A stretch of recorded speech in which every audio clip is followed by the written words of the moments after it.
Thank you.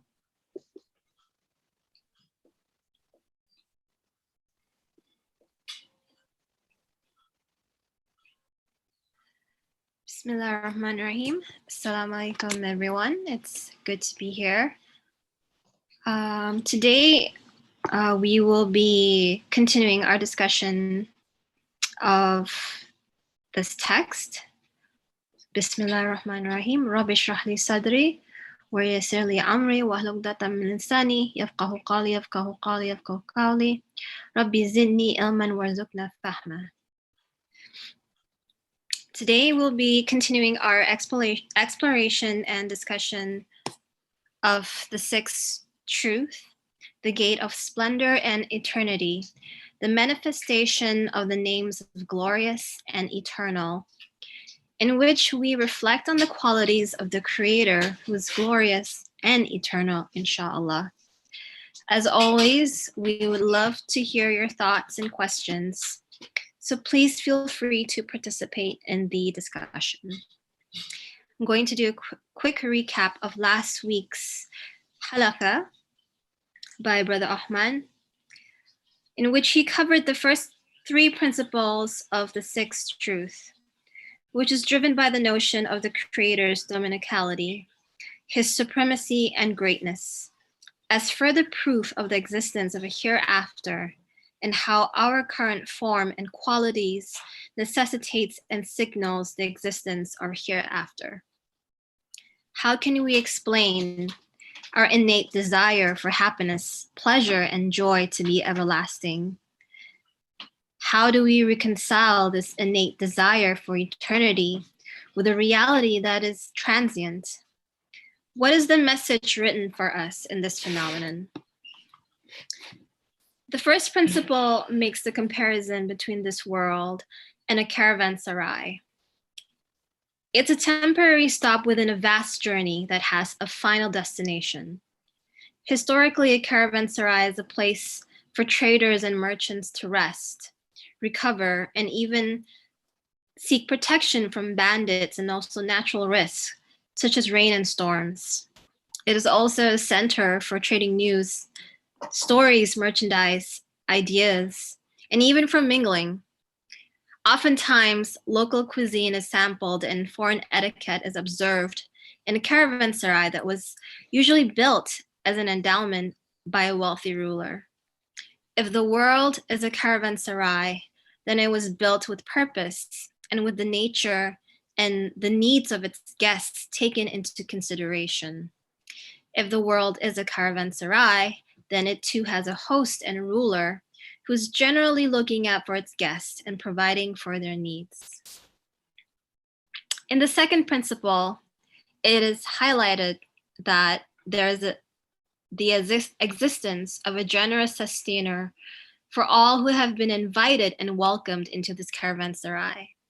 This host and ruler is also the owner of another abode, an abode of peace, therefore reflecting his qualities as a compassionate being whose intention for the caravanserai couldn't and wouldn't be for torturing his guests. The third principle illustrates the purpose of the adornments of this world, which aren't merely for the sake of enjoyment or admiration. As it says in the text, for if they yield pleasure for a time, they cause pain for a longer time with their succession. They give you a taste and whet your appetite, but never satiate you. For either the life of the pleasure is short, or your life is short, too brief for you to become satiated. Instead, the adornments of this world, such as wealth, children, anything beautiful and enjoyable, are a means of giving wise instruction, arousing gratitude, and to encourage human beings to seek out the perpetual originals of things they have sampled as guests of the caravanserai. We mistake the created, the object, or the person as the one that gives us pleasure and happiness. However, the very same thing or person leads us to feel pain in the event that it or they are taken away from us. Therefore, I've come to the conclusion that the one who created the sense of pleasure and happiness is the true source of the feelings. Another person mentioned during the halakha that pleasure being taken away is only a perception when there is an understanding, a relationship with the source, the creator. At the same time, we are human and we do feel pain, and perhaps the pain has meaning when we know and understand the source. The good things we experience are only samples to pique our interest in the real thing. Nonetheless, we taste innumerable samples during our existence here. If you think of a sample of a chocolate, the idea is to make you become interested in the whole chocolate bar. The experience of tasting the sample is an introduction to the chocolate itself, but not the actual full experience of eating a whole chocolate bar.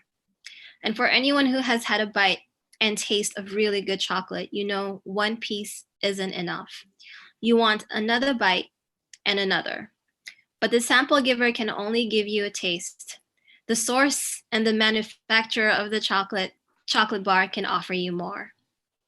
Therefore, the rest is to be enjoyed in the next creation, the hereafter.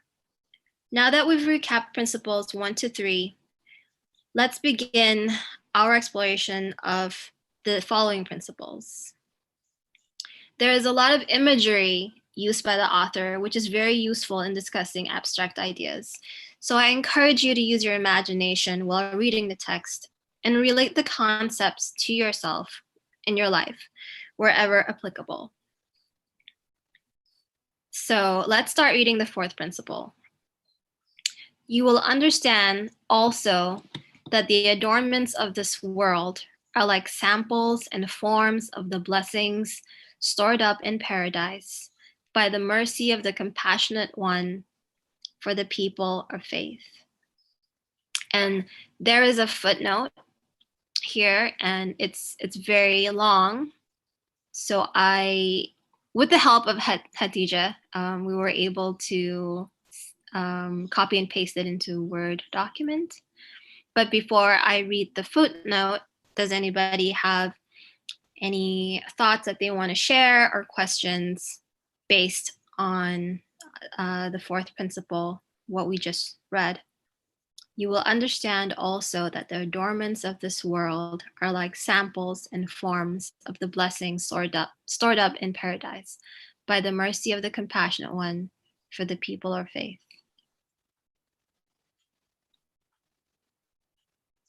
Okay. I will share my screen for the footnote.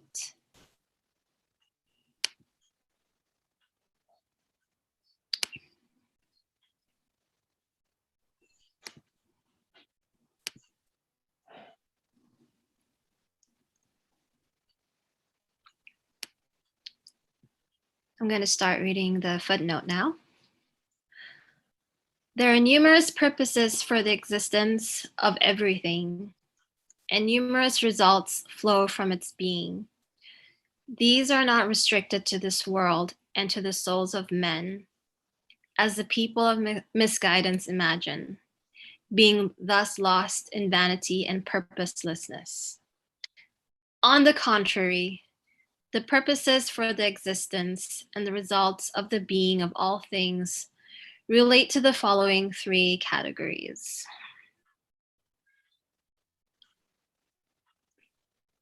So, just in this first paragraph, the author is highlighting and reminding us that there are numerous purposes for the existence of everything, not just one, but numerous. And therefore, there are numerous results that flow from its being, from the existence of everything. And that it's not restricted to this world and to the souls of men. So if anybody has any thoughts that they have based on this first paragraph, feel free to raise your hand, or any questions if anything is unclear. If not, I'm going to continue. The first and the most exalted purpose pertains to the Creator. It consists of presenting to the gaze of the pre-eternal witness the bejeweled and miraculous wonders he has affixed to the object in question, as if in a military parade. To live for a fleeting second is enough to attain that glance. Indeed, the potentiality and intent for existence is enough, without ever emerging into life. This purpose is fully realized, for example, by delicate creatures that vanish swiftly and by seeds and kernels, each a work of art that never come to life, that is, never bear fruit or flower. They all remain untouched by vanity and purposelessness. Thus, the first purpose of all things is to proclaim by means of their life and existence, the miracles of power and the traces of artistry of the Maker, and display them to the gaze of the glorious monarch. This is quite a dense paragraph, and there are some new ideas being introduced to me personally, and so I am more than happy to listen to any ideas or thoughts that came to mind as you were reading this.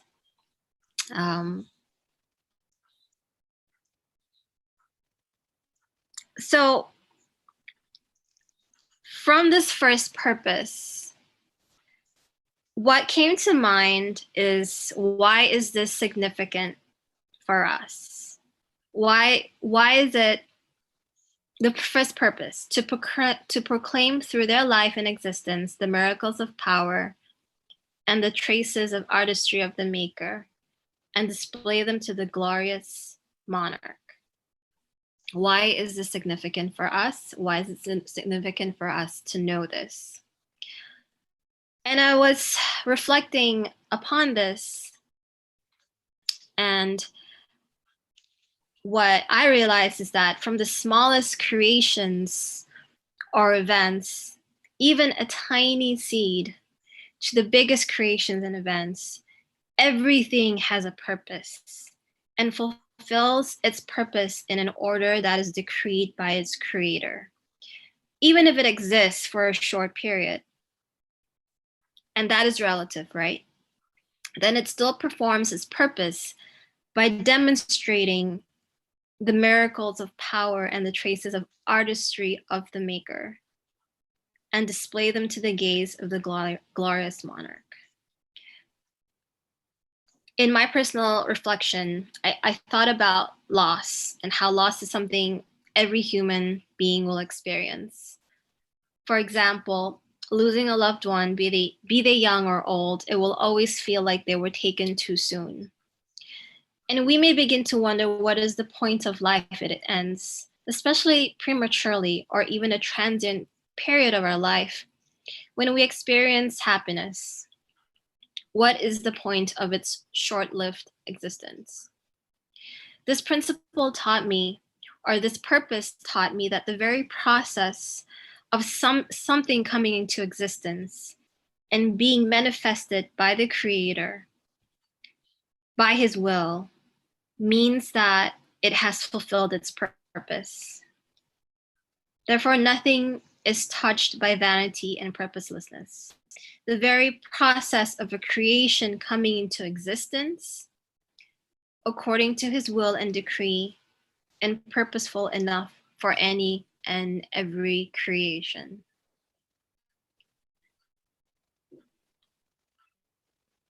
So the examples given here, like seeds and kernels, being described as a work of art that never come to life, that never bear fruit or flower, that still has a purpose, and it has fulfilled the purpose. And perhaps to someone who doesn't understand this, and I will be honest that I have felt this before, because I didn't understand that just the fact that it came into existence means it has fulfilled its function and its purpose, means that this is what the creator has chosen for this creation.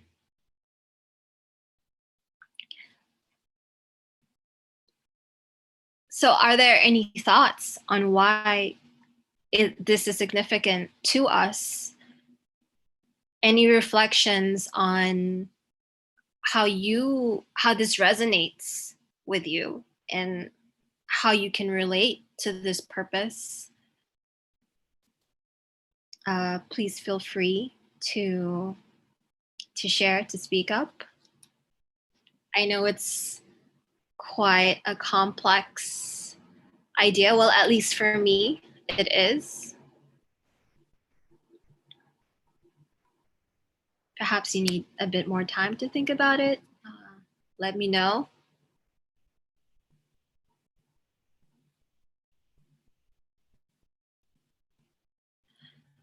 If everyone is fine, then I'll read the second purpose. Just reminding everyone, oh, Dr. Murmur, yes, please feel free.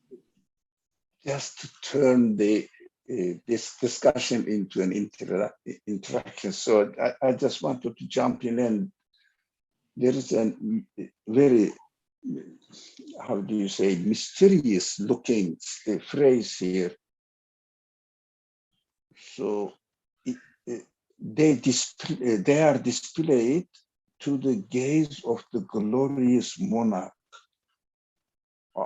I thought this is something strange.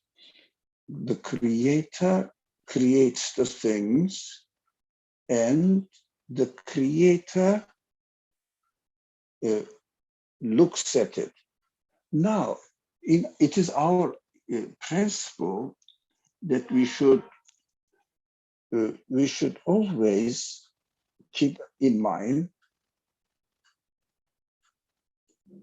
we cannot look at or think of the creator's capacity and how he is really enjoying it, or watching, observing what he has created like a human being. For example, let's say an architect has drawn a plan of a wonderful building, and the building is made out there, and the architect goes and looks at it and says, Lord, that is really wonderful. I have done a wonderful job. This is human being. This sense is given to us in order to understand how we can make sense of the things that we don't know. For example, the seeds, as the text says. I see there are plants. They have millions of seeds scattered everywhere. Maybe one or two of them grow into a tree. Maybe none of them. What is that? Now, it is a demonstration of the creator saying that, look, I can create with no difficulty. You see that? All right. But how about the potential qualities of the seeds? Are the creator, we have to say, as human beings, creator has absolute knowledge, infinite knowledge, must have, otherwise he cannot be the creator. So he is creating abundantly, and he knows what he is doing. That is what I have to conclude. From my perspective, I have to say that the creator must know what he has done, because I know that any of these seeds if I took one of them and put it in the right condition, in the soil and water, etc., it will develop. I know from the order of the universe, it will develop into a perfect tree. I know it is written there, it is there. So I have to say, even if I don't know, the Creator knows what He is doing. That is what I understood from this verse.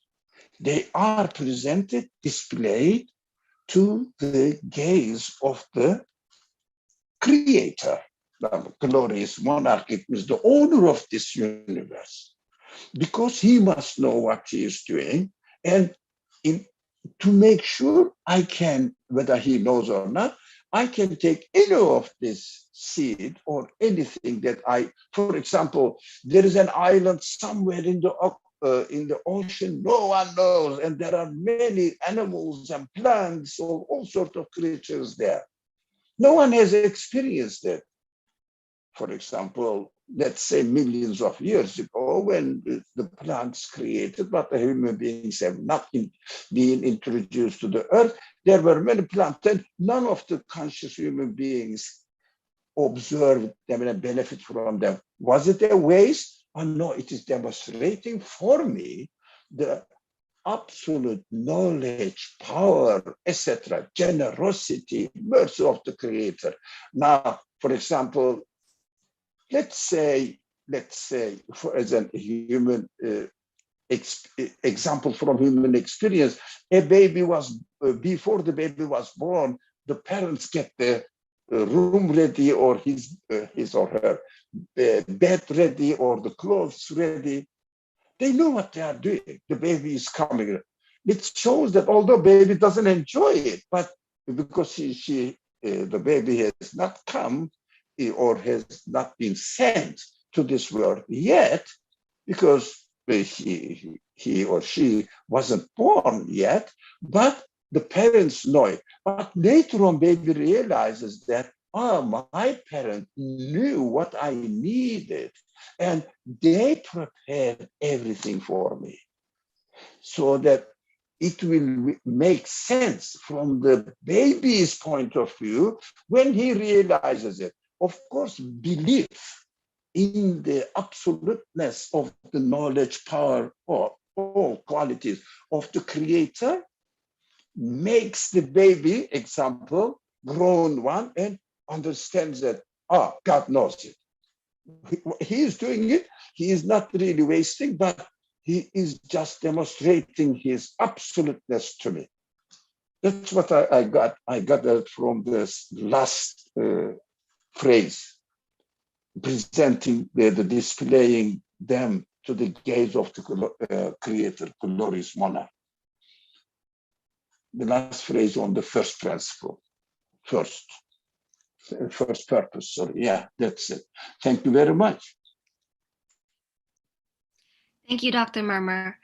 That phrase also caught my attention because I wasn't sure what it meant. And like you said, the maker's gaze is different than the created's gaze. But thank you for explaining that. Indeed, the creator has absolute and infinite knowledge, and he knows what he is doing, even if we don't know. So nothing is ever a waste. In fact, it demonstrates the absolute wisdom and power of the creator. Does anybody else have any thoughts that they'd like to share, or any questions? We are exploring this together, and there's a lot to unpack. Feel free to keep thinking about it. We can always go back. I'm going to continue with the second purpose here. So the second purpose of all existence and the result of all being pertains to the conscious creation. Everything is like a truth displaying missive, an artistic poem, or a wise word of the glorious Maker, offered to the gaze of angels and jinn, of man and animals, and desiring to be read by them. It is an object for the contemplation and instruction of every conscious being that looks upon it.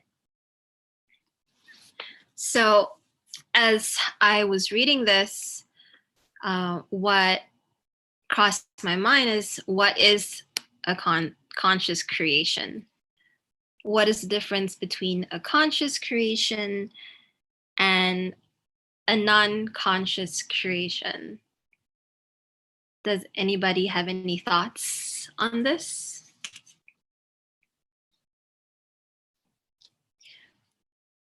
Personally, I think a conscious creation is something that can reflect on everything that it is experiencing in this world.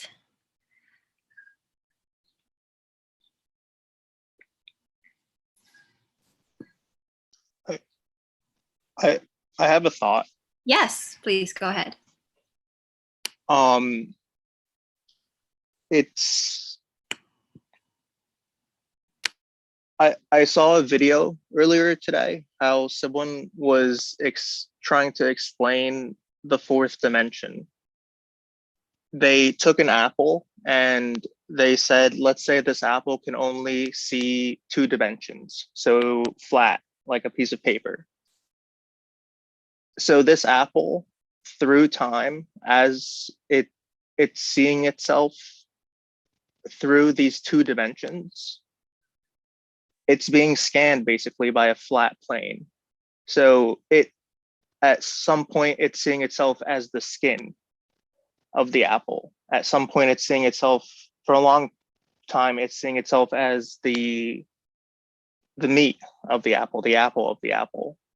And then at some point, it sees itself in the middle as the seed of the apple, and it starts seeing holes within its insides. It can't contemplate. It's truly, it can't contemplate what is bringing forth this into what it can observe. But there's clearly content there for its greater form. And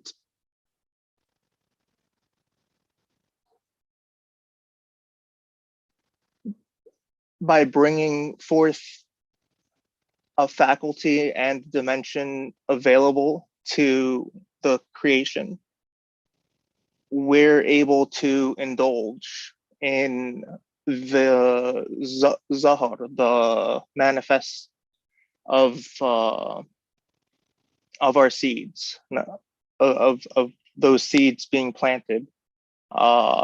It just as like a closing note, I don't know. I think of it as us having all these seeds within us as fruit, making dua and acting on that which is within us and bringing it forth as time goes on. And you're seeing this one seed within you. You think you like it. You're pretty confident it's there. You think, I'm pretty confident I'll be this artist. It's looking like this seed is going to be planted, or I'm going to be this doctor, or anything. And then you're making dua, you're appealing for it, and Allah is smiling, knowing that it's nothing compared to another seed that's within you that you can't possibly know, and it brings you to something that the dua is answered in a better way. So that's just what I'm understanding from all these possibilities, these creative potentials. Thank you. I really liked that you were able to link the seed to a quality within the human being. I didn't see that before, but I really appreciate that you shared that with us. And you're right.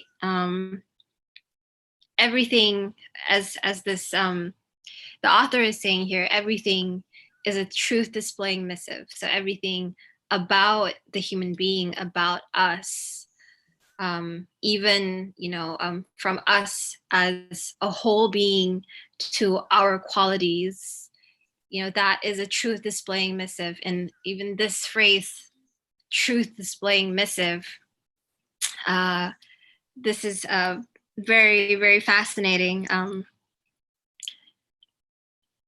From what I gathered from this is that everything contains a message for everything that can read or look at the creation or phenomenon, be it a seed, be it a human quality.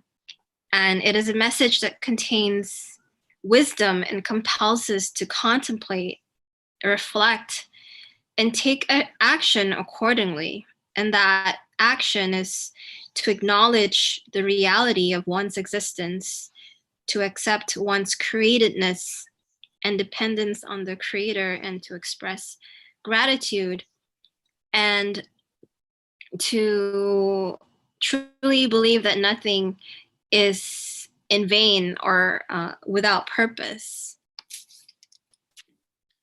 So,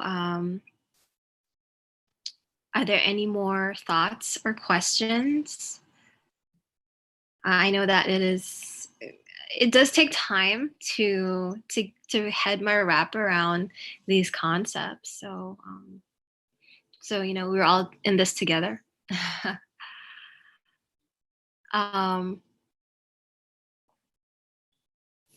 Yeah. I appreciate you highlighting truth displaying missive. It's like a self-referential thing. So this source begets something of this source. It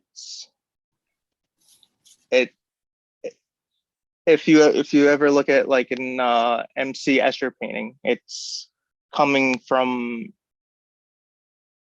it's self-referenced, and the only thing worth being referenced for displaying this missive is al-haq, the truth. It can only be of something like it, of like a quality. It's just like layer upon layer, like whether it's seen or not, the mission is being carried out. I appreciate you highlighting that phrase. Thank you. Thank you. I like that you said it's, layer upon layer. Even if, we don't see it, it's there. And there is truth to be found. And so, everything is a message, is an artistic poem. And if you think of something being artistic, it means it's being shaped and formed with beauty, with a lot of intent behind it. And I encourage us to look at ourselves in the same manner, and to look at everything and everyone in our lives with the same lens. And if you think of a poem, poems are traditionally to teach a lesson, to instruct, to there's a lesson behind it. Any more questions? Any more thoughts? Aishnur, please go ahead. Assalamualaikum. Hope everyone's doing well. Thank you so much, Ahir, so far for the really wonderful moderation. I was just kind of reflecting a little bit more on this second point where it talks about the second purpose. and is talking about, you know, everything that I experience or interact with, come to know, is truth displaying, a poem, a word, something to be read. And I was thinking that it's so, I mean, I guess we sometimes become accustomed to hearing about how everything is to be read within these halakas, perhaps, or within these discussion circles.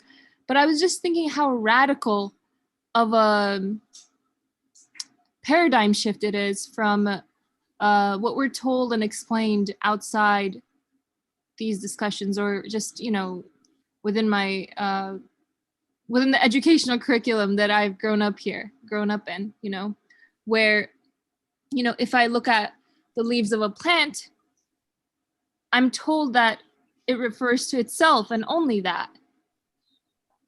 I'm not that, you know, the leaves, they'll go into detail about, you know, the order in which the leaves may grow and the way in which they grow, and the mechanisms or the biology behind it and all of that stuff, which is not necessarily wrong, right? Because it tells me the order in the universe and how everything is made to function.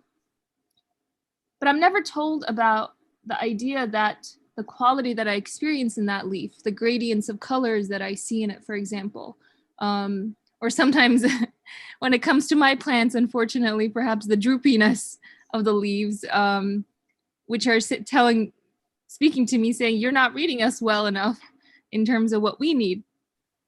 But the idea that when I interact with the quality of that leaf, that it indicates to something other than itself, that it becomes something that is other indicative. It becomes something that is a signpost, right?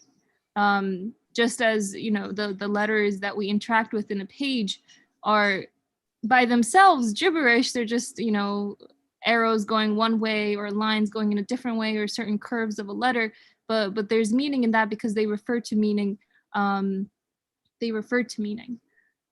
So in that same way, I was just thinking that, you know, reflecting to myself rather about how really the idea that things are a poem, I mean, it's not often, at least in my life, that I'm told that, hey, the interaction that you had, let's say, with your brother or your friend is a poem for you to read, or it's a wise word from your glorious maker. Or, you know, let's say this morning I was a little frustrated by something, that frustration is a truth displaying missive rather than something that just, you know, I want to kind of get rid of real quick. And when I guess shift from the idea that things are just referring to themselves, nothing more, they're empty of further content in terms of meaning, when I shift from that mindset to the idea that they are missives, that they have meaning, that they are to be read, suddenly I don't want to necessarily get rid of them immediately, but rather stay with them a little longer, whether it's a feeling or my interaction with muddy soil that, you know, my shoes go into. Anything, you know, it suddenly becomes something that is more than an arbitrary event, more than a random occurrence in my life, but something that I am supposed to experience at that very moment. And it is going to offer me something fundamentally significant about my existence and my training here in this world. So I just thought, you know, it's a very small paragraph, just a few sentences, but it's such a, again, just such a radical paradigm shift of the sort of worldview that I feel we're sometimes indoctrinated to hold. Thank you. Thank you, Aishnur. I completely agree that this is a paradigm shift. This whole all the three purposes that we're discussing right now. That's why, you know, it does take time to digest what we are reading, and Thank you for sharing that. You're right. Everything is a message, and I like that you made me realize that there is an interaction between us and everything that we experience, every event, every occurrence, every person. There is an interaction there, and we are active readers. We are not just passively going through life. And you're right, we do not have to get rid of experiences or feelings, even uncomfortable ones, because within these experiences, there is a lesson. There is a message that, you know, that leads to the creator, that leads to his wisdom and his generosity. Let's see, is there a comment? Ali shared a link in the chat box. And I like the fact that you made the point that nothing is random. So thank you for sharing your thoughts. And just to iterate, everything contains a message for us, a message that compels us to contemplate, reflect, and take the appropriate action.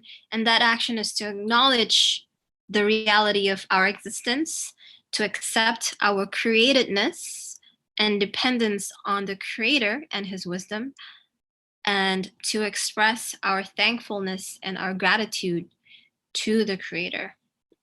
So if there aren't any more questions or comments, I will go to the third purpose. All right. So in the third purpose, okay, it says the third purpose of all existence and result of all being pertains to the soul of the thing itself, and consists of such minor consequences as the experience of pleasure and joy, and living with some degree of permanence and comfort. If we consider the purpose of a servant employed as a steersman on some royal ship, we see that only 1/100th of that purpose relates to the steersman himself, i.e., the wage he receives. 99/100ths of the purpose relate to the king who owns the ship. A similar relation exists between the purpose of a thing related to its own self and its worldly existence, and its purpose related to its maker. In light of this multiplicity of purposes, we can now explain the ultimate compatibility between divine wisdom and economy on the one hand, and divine liberality and generosity, in fact, infinite generosity, on the other hand, even though they appear to be opposites and contradictory. In the individual purposes of things, liberality and generosity predominate, and the name of the most generous is manifested. From the point of view of individual purpose, fruits and grains are indeed beyond computation, and they demonstrate infinite generosity. But in universal purposes, wisdom predominates, and the name of the all wise is manifested. I don't know if I should continue reading the whole paragraph or to stop here so that we have some time to reflect on this. The first thing that struck me was that, here we are being presented with the idea that there is an individual purpose and universal purpose for the soul of anything, of everything. And I was thinking to myself, why would there be a contradiction between the individual purpose and the universal purpose? And just to simplify, the ideas that we just came across.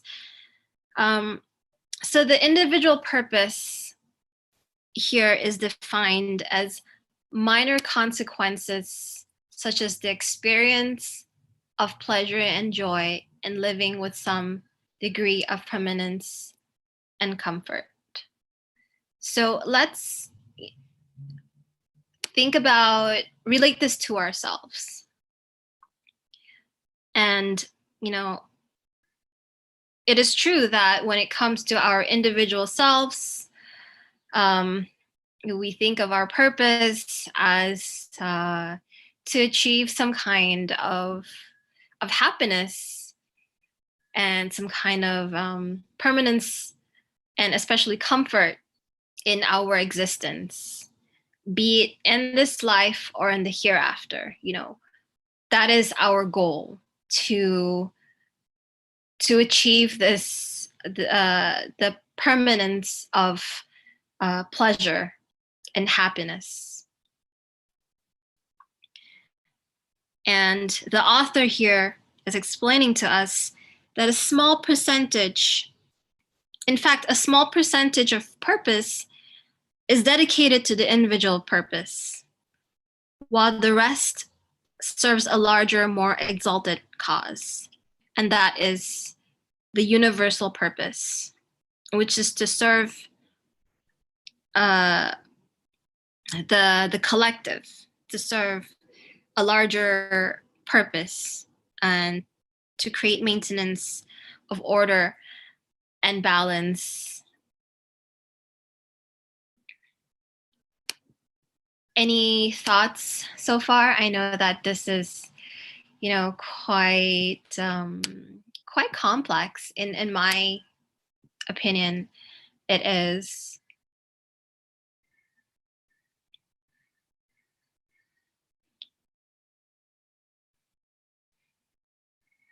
Do you agree that the individual purpose consists of such minor consequences, such as the experience of pleasure and joy and living with some degree of permanence and comfort?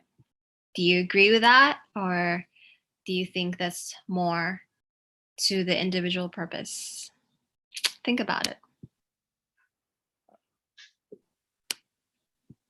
It brings a smile to my face, the idea of thinking of these minor consequences, pleasure, joy, these minor consequences of fruit and grain for the individual.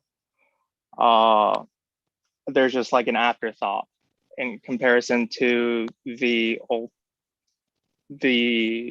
predomination of the universal purpose of the all wise. It just like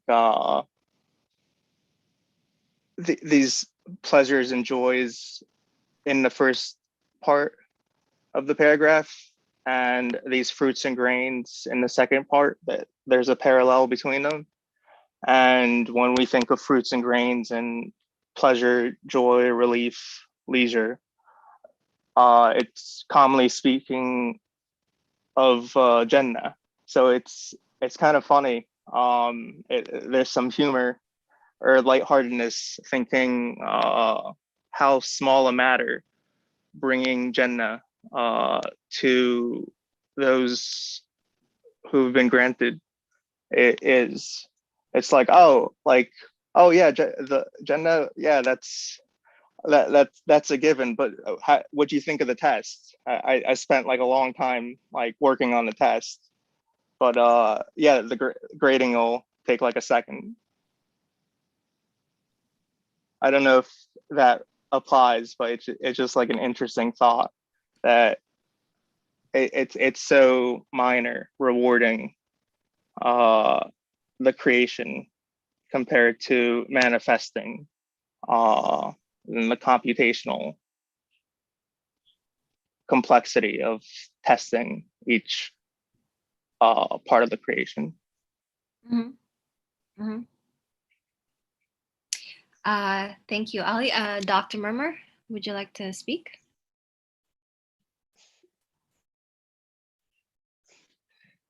Okay. Thank you very much. Thank you.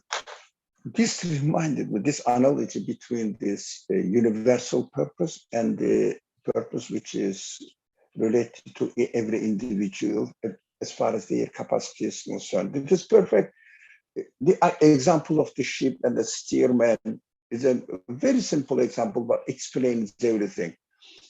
As far as the worker on the ship, a worker, whether a steerman or doing something else, whatever.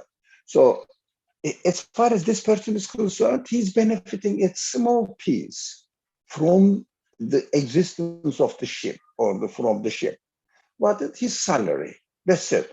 But as far as the purpose of the owner of the ship is concerned, then everything which exists in the ship is directly related to its maker, and the maker is really demonstrating this ship to not only one individual being, but maybe hundreds of people working on the ship and also benefiting from the ship. For example, ship carries food from one place to another and another, so that the people will receive some sort of uh, provision for themselves, whatever the ship carries. So we should not be confined to our own understanding or our benefit, or I don't know. We may like, we may dislike some events. As far as I am concerned, I am ill now, for example. No, I am in pain. So I don't want this pain. Why I say cry out? I say that why God gave me the pain. But this is from my side, I would think that rather than I am in pain and complain about it, I have to think of the creator of the pain. Who can it be? Why do I think that the creator is really giving me this pain now through this illness? Try to understand the purpose from the purpose in his purpose, if you like. For example, when I am suffering from the pain, I will say, oh, it is hurting me, I understand, but I must learn something from it. Not only me, the people around me also. For example, if I and nobody else felt any pain and experienced any illness, do you think the science of medicine will develop? No, there is no need. And when the science of medicine is not developed, do you think the human beings, conscious human beings, can understand the creator's capacity that he has so much? So because of this problem, so much details in the creation, because of this medical purposes, studies in the medicine, we understand now that in each cell there is a DNA. In DNA, hundreds of volumes of information in each DNA is encoded, written there. What kind of creator it can be? If there was no medical studies, I see no possibility that I would really get amazed in the capacity, infinite capacity of the knowledge of the creator. So it will help me understand that, look, this world, however it is so big, large, doesn't matter.